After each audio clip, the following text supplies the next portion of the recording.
Welcome to This Day in Radio History, where we play an episode from the golden age of radio that was originally broadcast on today's date decades ago. Be sure to click like and subscribe below to our channel and hit that notification bell so you can receive notifications when we upload our videos weekdays.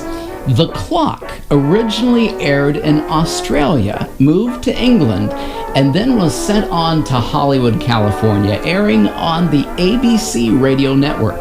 The Clock was a suspense anthology where the narrator was literally the personification of time, relating exciting tales of people running out of time each episode.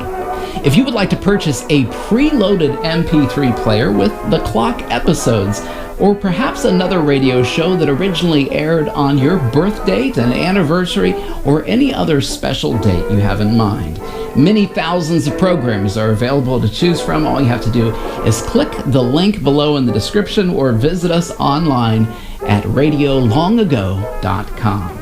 Today's episode originally aired on this date, May 4th, 1947. Today in Radio History is pleased to present Guilty as Always, episode number 26 of The Clock.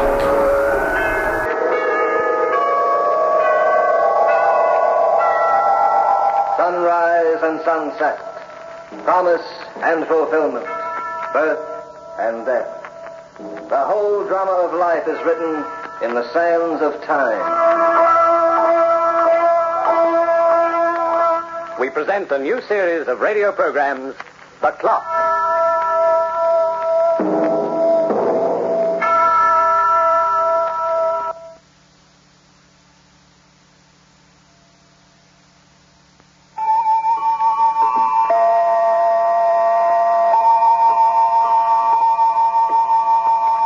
Time is a changeling as frisky as a colt and very fond of parlor tricks.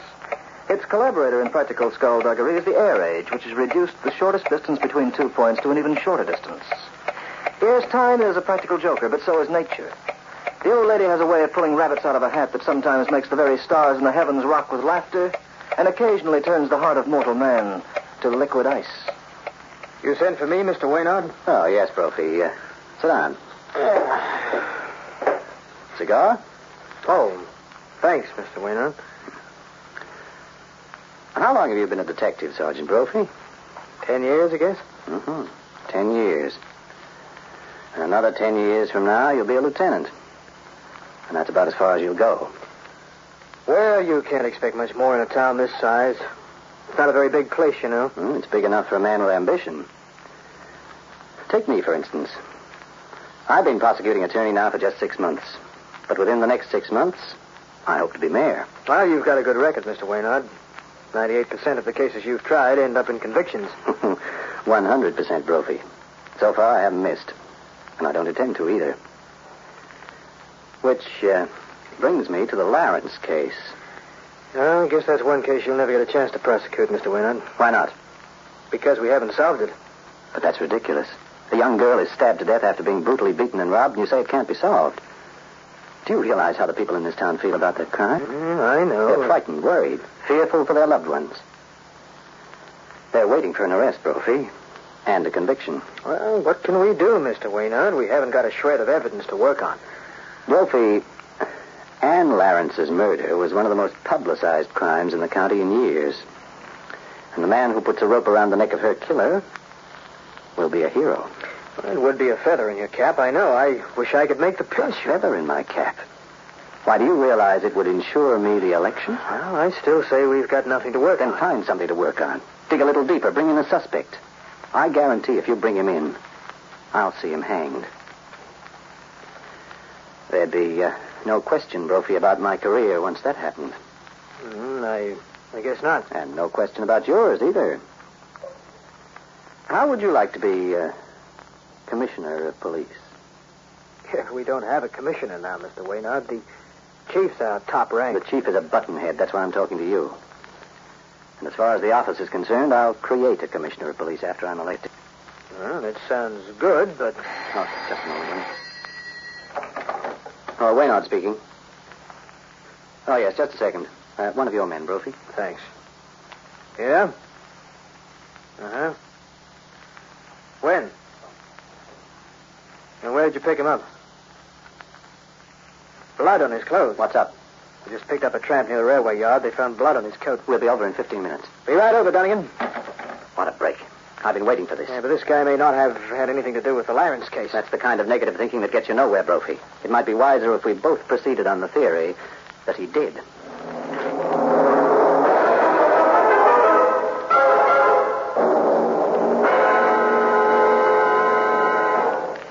Well, I tell you, I just got into town, Mr. Wayne. Where are you from? Carson City. Your family there? I don't have any family. What are you doing here? I don't know.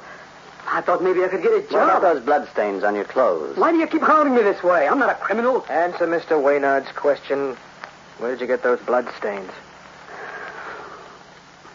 All right. I'll tell you. I stole a chicken in the next town. I was hungry. I hadn't eaten for days. I stole a chicken and killed it myself. I guess that lets me in for a petty larceny charge. But honest, I intended to send the farmer his money as soon as I got back on my feet. A chicken? You hear that, Brophy? He killed a chicken. Yeah, I heard. But it's the truth. I'm telling you the truth. Can you prove you only just got into town? Well, no. How did you get here? Hitchhiking? I hopped the freight. I rode the route. Too bad you don't have any witnesses to prove you were somewhere else 2 days ago. Why? Because that's when Ann Lawrence was robbed and killed. And I'm holding you for the murder, Claney.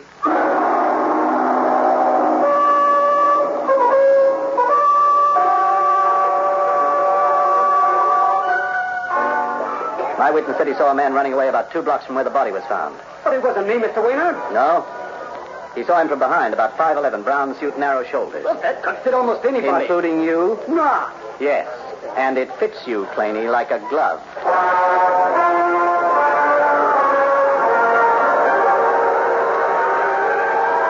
And so, ladies and gentlemen of the jury, the evidence speaks for itself. My distinguished opponent, the attorney for the defense, has tried to prove that the evidence was all purely circumstantial. Well, why not? Whoever said a guilty verdict could not be handed down on circumstantial evidence alone, providing it was a strong one? The safety of our wives and daughters may depend upon your verdict. If this man is set free, it will be a green light for every foul and ruthless beast who happens to wander in our jurisdiction. I ask of you, I beg of you, to consider this very carefully and return a verdict of guilty in the first degree.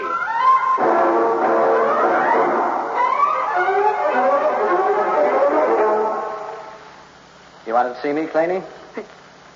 They're going to hang me, Mr. Waynard. You asked for it. They're going to hang me because you're such a brilliant attorney. You flatter me. You know the evidence against me was weak, but you were clever enough to make it appear to be strong. You had a trial by jury. Are you suggesting that you were framed? But what did you have against me? Why did you hate me so much you had to do this to me? If you've got nothing more than that to tell me, Claney, I'm afraid I have to leave. I'm making a train for Chicago in half an hour, and I don't have much time. I guess you'll be back for my execution. It won't make any difference to you. I'd like you to be there, Mr. Waynard. I'd like to be looking into your eyes when I die, so... I'll try to give you that satisfaction. You're a cool one, aren't you? Mark Waynard, the man who never lost a case. Mark Waynard, the people's choice. All right, if it'll make you feel any better, call me names. Go on, swear at me. They all do it sooner or later. I won't hold it against you. No, I'm not going to call you any names, Mr. Waynard. But if I had just one wish before I died, it would be this. One day I want you to feel the way I've been feeling.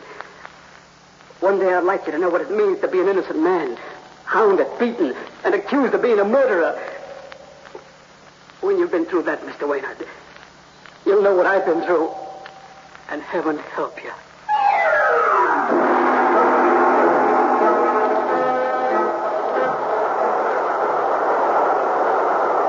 Oh, Brophy. Oh, hello, Mr. Waynard. Mind if I sit down? No, not at all. Well, what are you doing aboard this train? I'm going to Newfield. Order a new scaffold. Oh. I'll have it in plenty of time for the hanging. You're due for a promotion, Brophy. Am I? Yes, you'll be given a lieutenant's rating. I talked it over with Mayor Libby. And after the next election, Brophy, you may be in for something even bigger. Yeah, I'd just as soon not have a promotion, Mr. Waynard. Why not? Well, I don't think I deserve one. But you're getting it on the strength of the Lawrence case. Yeah, that's just what I mean. What are you driving at? Nothing, Mr. Waynard. Forget it. Mind if I look at your paper? Oh. Go ahead. Yeah, funny. What is? Did you read this about this guy Beach? He's on the front page again. Oh, they caught him? No, not yet. Let's see, he escaped from prison almost a week ago, didn't he? Yeah, 2 days before they were going to give him the chair. Uh-huh. He's just about the most dangerous animal alive right now. He's armed with a gun, and no cop is going to take him without a fight. Where do they think he was headed for? Chicago. Police have been alerted all along the line. They've got orders to shoot on sight. Yeah, the cops aren't the only ones who will kill him on sight. The gangsters are laying for him, too. Yeah, this guy doesn't have a friend in the world. Reminds me a little of Hank Claney. I don't like the way you seem to sympathize with that killer, Brophy. Sorry. He was tried and convicted. Now, let's forget about it, huh? Sure. Have you seen Beach's picture? No, let's see. Yeah. He's fat, isn't he? Just his face. The rest of him is built like a whip. He's got your build, Mr. Waynard. Well, I keep myself in good condition. At least I was in good condition before that trial started. Somehow it took a lot out of me. I didn't want to say so, but I noticed you've been looking poorly. Huh? Yeah, your eyes are kind of puffy, and so's your face. Really? Oh, here, move over. Okay. I want to look in that mirror between the seats. Oh, that's funny. I hadn't noticed it before. My face looks swollen. Maybe you ought to see a doctor. Yeah, I think I will when I get to Chicago. Can you recommend anyone? I don't know a soul in that town, Mr. Waynard. No, neither do I. You're going there to attend a legal convention, aren't you? Yeah. Oh, I could see Dr. Cartwright when I get back home. Yeah, but I won't wait. I'll consult a physician in Chicago. Well, there's probably nothing to worry about. No, I guess not, but... Well, what are you staring at me like that for? Take another look at this picture of Beach. Here in the paper. Huh? Well, what about it? What are you talking about, Brophy? Well, maybe I'm wrong, but with your face all swollen that way... You look just like him.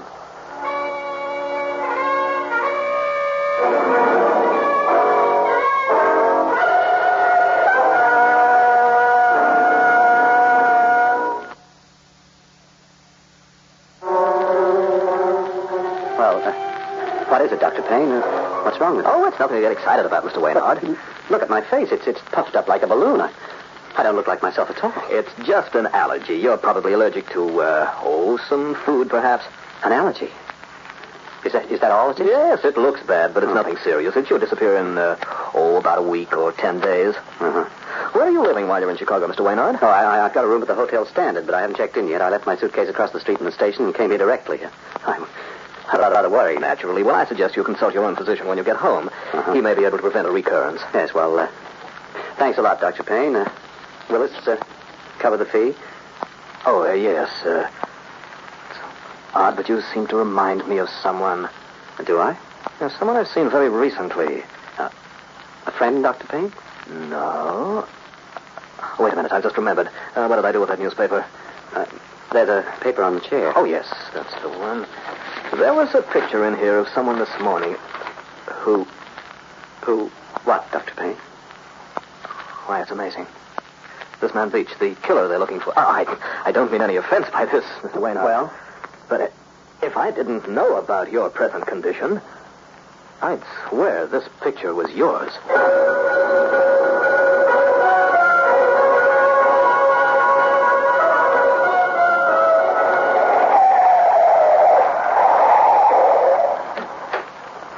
Taxi, mister?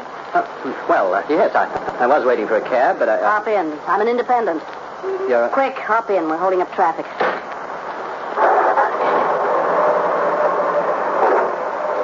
I'm going to the Hotel Standard. Know where it is? No. Do you? Sure. Young lady, are you sure you operate a legitimate taxi cab? Where's your meter? Cut the comedy. You sure got nerve. There's every cop in the country waiting to pot you like a rabbit. You pick on a hot town like Chicago to hole up in. What are you talking about? Look, you don't have to put on an act for me. I'm not turning you over to any dick. Oh, wait a minute. I think you're getting me mixed up with someone else. All right. Have it your own way. Maybe you don't appreciate what I'm doing. Joey Proctor saw you come out of the station and cross the street to that office building. He called me and I picked you up. Just who do you think I am? Either Santa Claus or Charlie Beach. And Santa's got a long white beard, honey. Beach? That was quite a break you made. I understand you killed 2 guards on your way out of jail. Oh, look, I'm not Charlie Beach. I suggest you let me off at the next corner. What? You heard me. My name's Waynard, and I happen to be an attorney. My name's Lady Godiva, only I lost my horse. Don't be funny and stop this car. Been away too long, Charlie. Maybe you don't know the cops have set you up like a pigeon. Every cop in town knows you by sight. And this time they're going to shoot first and ask the questions later. Let me out of this car, you fool. Suit yourself.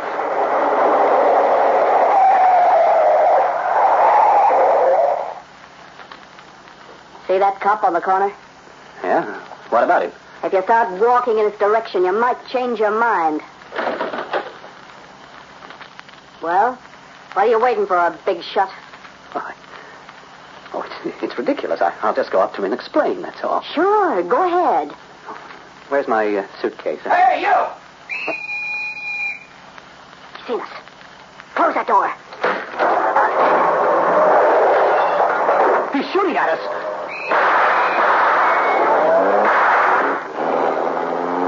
Well, Charlie, do you want me to drop you off at the next convenient corner? No. I'll stay in the car. With you.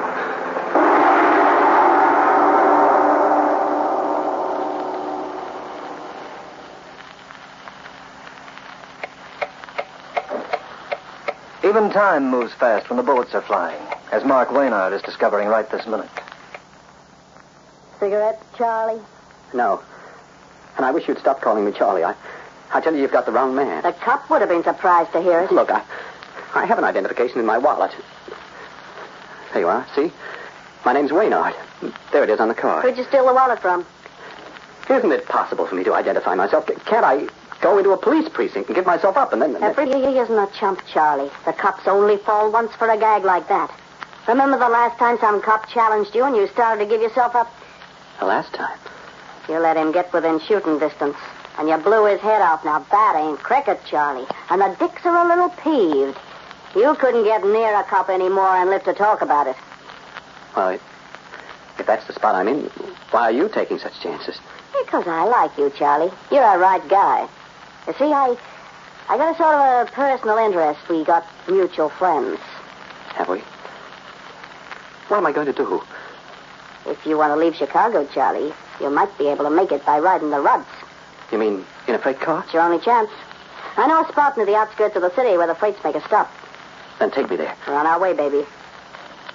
But first, we're going to pay a little visit to one of our mutual friends.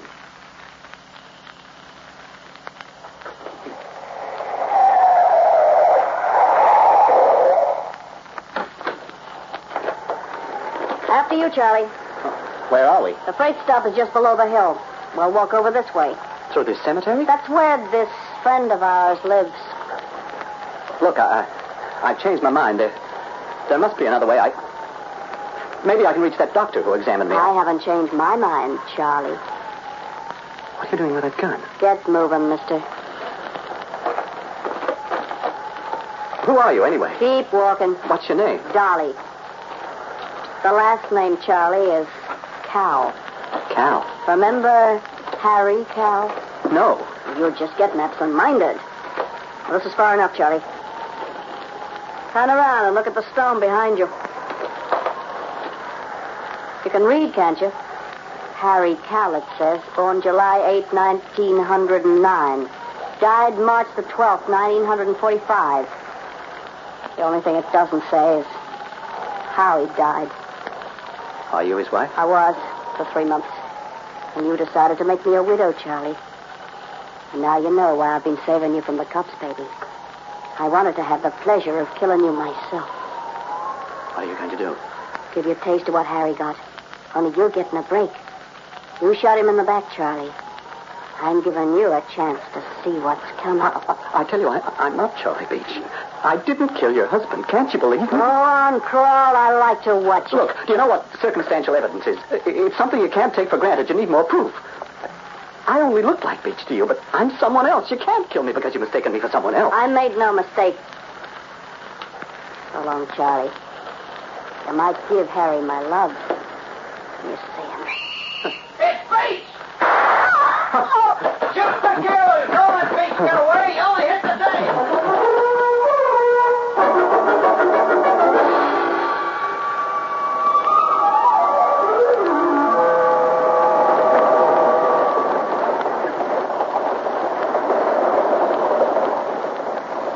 Hey, you. Wake up. What? Come on, snap out of it. You've been sleeping like a stiff for the last 4 hours. Why? It's so dark, Pete. What do you expect in a freight car? Chandeliers? What kind of a rap are they after you for? I haven't done anything. Don't hand me that. When you climbed aboard this cattle car outside of Chicago, there must have been 20 cops on your tail. They're after me. I know. It's been that way for days. Hiding in cellars, afraid to show my face. Running like an animal. You must be plenty hot, sweetheart. A little too hot for me. I'm getting rid of you, see?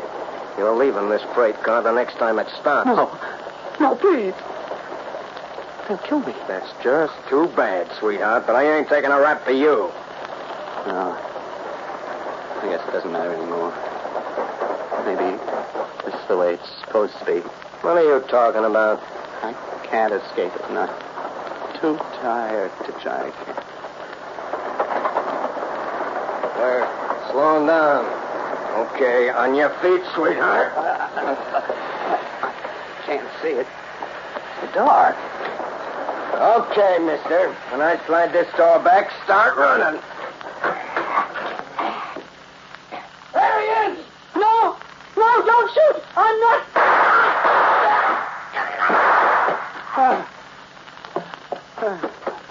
Yeah, we got him, Brophy. Mr. Waynard. Hey, Mr. Waynard. What are you doing here? Brophy. Easy now, Mr. Waynard. You're okay. Brophy. The Lawrence case. Trainee may be innocent. We've got to give him another trial. Well, you got my wire, didn't you? Your wife? Yeah. And Lawrence's boyfriend confessed to the murder while you were gone. Good. I'm glad. You don't know what I've been through. You don't... Brophy. Yeah? You recognize me. Yeah, I recognized you. I've been working with you long enough, Mr. Waynard. My face, is it back to normal? Well, it looks all right to me. But how did you get into this freight car, Mr. Waynard? We got a wire from Chicago to stop it here. I know they thought I was someone else. They wanted to kill me on sight. Brophy. The man you shot. The man I was riding with in that car. Who was he? The escaped convict, Charlie Beach.